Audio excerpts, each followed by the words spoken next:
I am Chad Johnson. I am the host of the Not All There podcast, and I am also a recovery coach and a sobriety coach with Sober with Chad. And I'm also the founder and executive director of the Art of Recovery Foundation.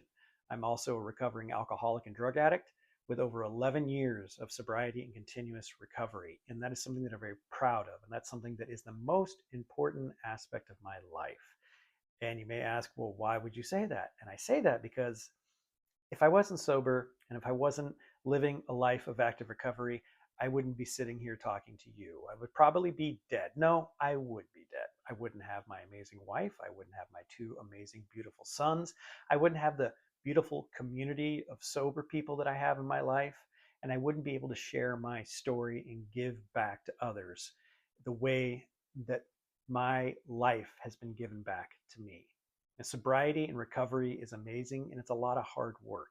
It is, and you have to dedicate yourself to do the hard work. But the amazing thing is you don't have to do it alone. And when I was in the end of my drinking, in the throes of my drug addiction and drinking, I felt horrible. I felt alone. I felt filled with shame and guilt and fear.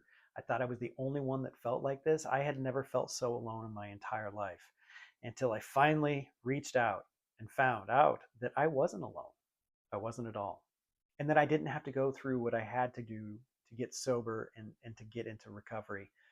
There are so many people out there that can help you. And I'm one of them. We're everywhere. And that's why I'm so honored to be speaking with the Toronto Sober Living Network event, is because sharing my story, sharing my lived experiences with you and with others, it's my way of giving back. It's my way of helping, being of service to other people.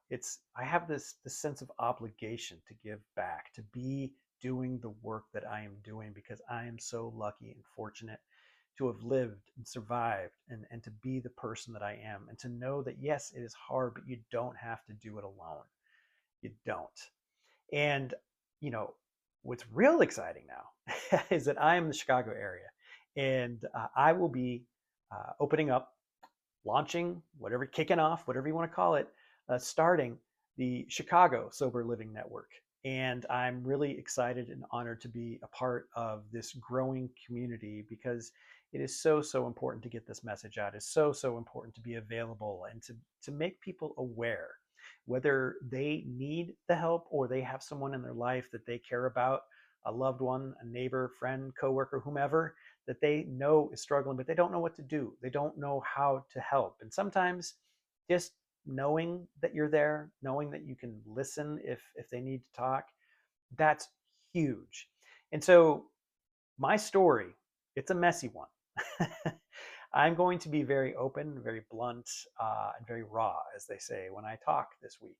And just a heads up, you may hear some things that might make you uncomfortable, but it's important that I share those because trust me, I'm not the only one that's felt that way. So I'm excited to do this work. I'm excited to get this message out and to see any and all of you that show up this Friday. Thanks so much. Be well. Take care of yourself and be kind and loving to yourself and be kind and loving to others.